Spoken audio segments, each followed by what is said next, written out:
शासकीय विश्रामगृह अंबाजोगाई येथे लोकशाही पत्रकार संघाची बैठक संपन्न।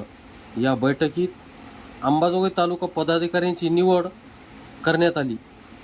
लोकशाही पत्रकार संघ अंबाजोगाई तालुका कार्यकारिणीची बैठक लोकशाही पत्रकार संघाचे संस्थापक अध्यक्ष आदरणीय मान्य श्री भागवतजी वैद्य साहेब यांच्या आदेशावरून व प्राध्यापक डॉक्टर श्री दत्ता रामरुले सर यांच्या प्रमुख उपस्थितीत प्रदेशाध्यक्ष प्रतापराव साळुंके पाटील, लोकशाही पत्रकार संघाचे राष्ट्रीय उपाध्यक्ष संदीप जाधव साहेब, राष्ट्रीय उपाध्यक्ष निलोफर शेख, प्रदेश कार्याध्यक्ष आयुबभाई पठाण, प्रदेश उपाध्यक्ष अनीस कुरेशी, वसीम आझाद, सय्यद साजेद यांच्या सूचनेनुसार अंबाजोगाई तालुकाध्यक्ष म्हणून श्री सय्यद एम, कार्याध्यक्ष विशाल जोगदंड, उपाध्यक्ष अशोक मस्के, सचिव आनंद मोरे व सहसचिवपदी शिवशंकर शिरसाट यांची निवड करण्यात आली।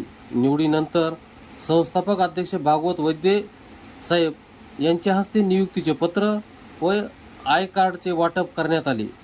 प्राध्यापक डॉक्टर रामरुले सर यांनी समाजाप्रती पत्रकारांची भूमिका, जबाबदारी, नैतिक मूल्ये आणि चौथ्या स्तंभाचे लोकशाहीतील महत्त्व यावर पदाधिकाऱ्यांना मोलाचे मार्गदर्शन केले। बातम्या, जाहिराती व नवनवीन अपडेटसाठी पोलीस मित्र 24 चॅनलवर नवीन असाल तर सबस्क्राईब करण्यास विसरू नका।